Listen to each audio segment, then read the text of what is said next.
Ah yes, old-timey sports games. If you grew up with them, they can be fun to revisit for a little while. But if you're new to them entirely, would they hold any value to you whatsoever? A new retro compilation is hoping that they will.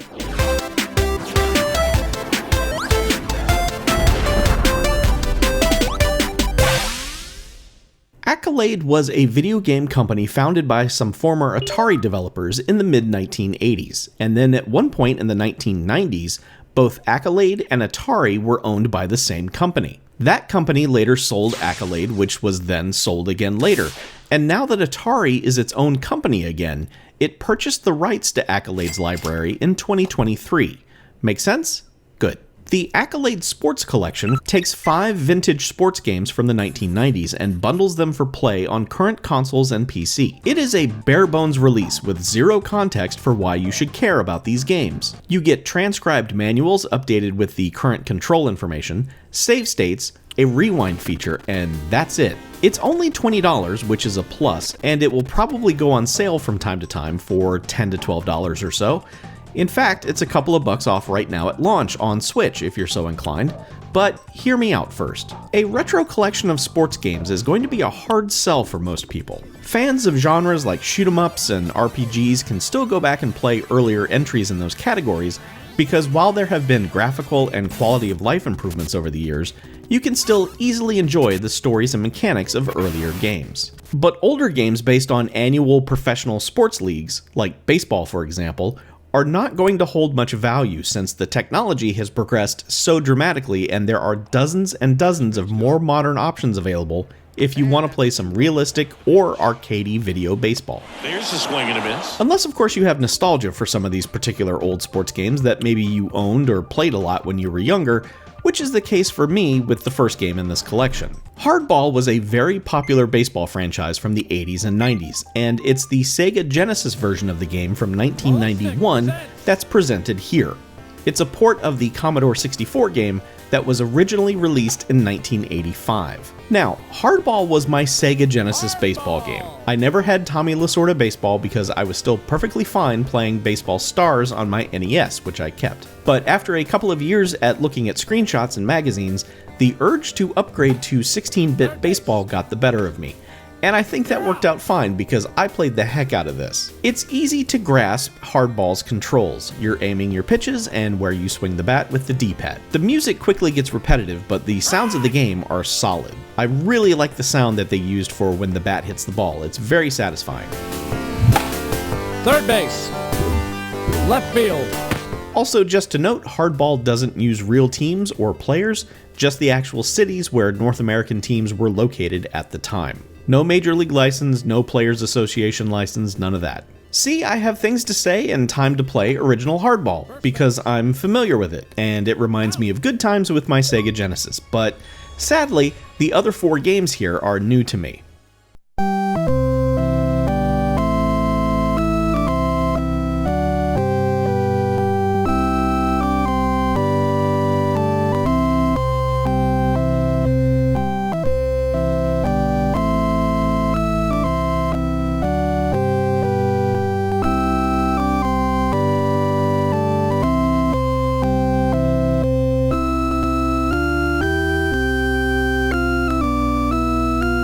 Hardball 2 is a 1990 release, and you might wonder how that's possible considering we just played the first game from 1991. Well, that's because this is the earlier MS-DOS version of the game. There was never a subsequent console port, which...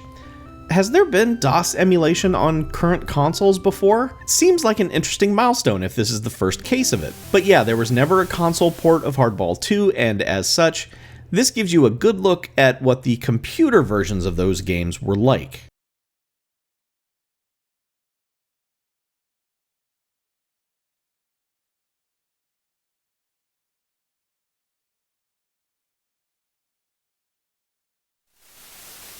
Hardball 2 here is much more of a strategy game than an action one, as you're selecting many of your movements ahead of time.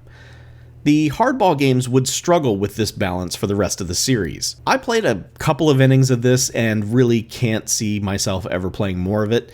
It's a cool technical achievement though, and it's always good to sample historical games for perspective. But yeah, if I'm ever gonna play some Hardball, it's going to be the later original game.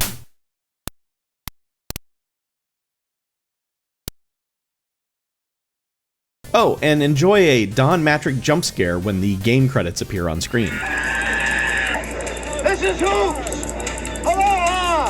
Hey, Hoops! Now, Hoops Shut Up and Jam is an interesting one to discover or revisit because it's a much more arcadey action combat 2-on-2 basketball game, and therefore it has way more potential replay value. However, when a little game called NBA Jam also exists in several available forms, some of you might be thinking that this is an extension of Jaleco's Hoops game from the NES, but this Hoops was actually a Genesis and Super Nintendo release called Barkley Shut Up and Jam, which featured Charles Barkley, of course. But for licensing reasons, Sir Charles has been replaced here by Joe Hoops. Also, the Accolade sports logo has been altered from its original form. I'm not sure why that needed to be changed.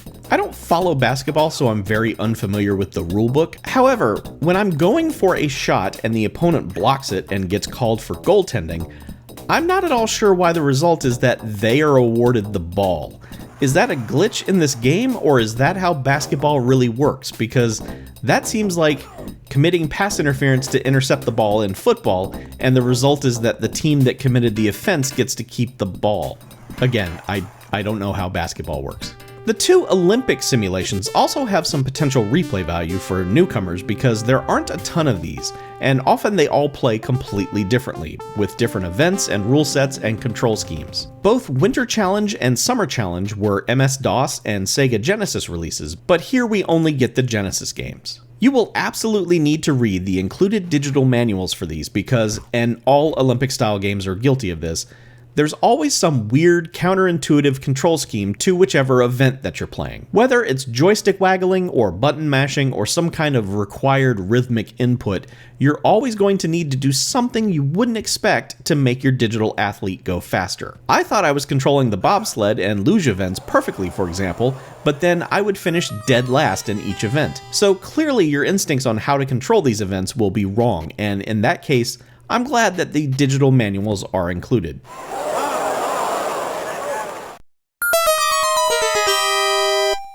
Five retro sports games for $20 in the Accolade Sports Collection.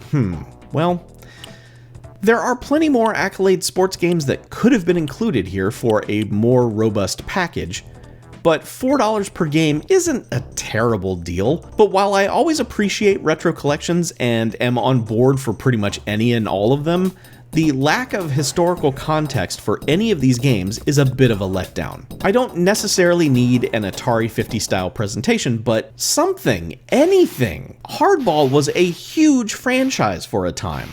You wouldn't know that coming to this collection cold. Give me a box art gallery, a paragraph of text detailing the game's origins, something, anything.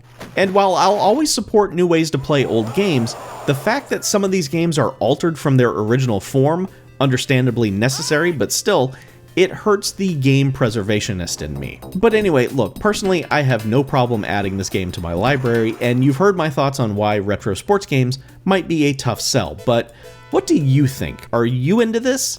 Do you want to see more of these? Let me hear your thoughts in the comments. I would love to know how the community feels about this. We don't often get re-releases of old sports games, so the takes out there should be interesting. I would like to hear yours, but until next time, thank you so much for watching. Take care.